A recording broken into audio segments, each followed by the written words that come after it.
Mentre aquestes veus es posen a punt, l'auditorium comença a omplir-se per veure una obra que sempre desperta molta expectació. És Carmina Burana. Bueno, pues que la música es maravillosa y muy conocida. Més assequible per la música, més fàcil d'entendre que les altres, no? 11.000 persones han vist aquesta obra des de fa 5 anys aquí a Mallorca i el públic segueix venint a les representacions.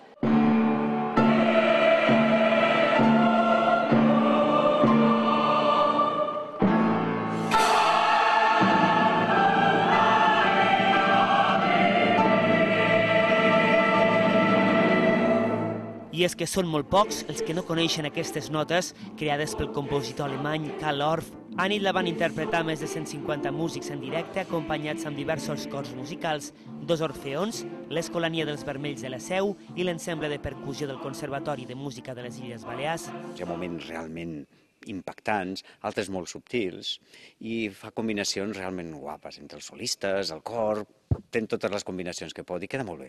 A més, cada vegada anem incorporant coses noves. En aquest espectacle, el vídeo, per exemple, ja tenim les traduccions i això la gent ho agraeix, perquè al final la música està descrivint unes poesies de l'edat mitjana.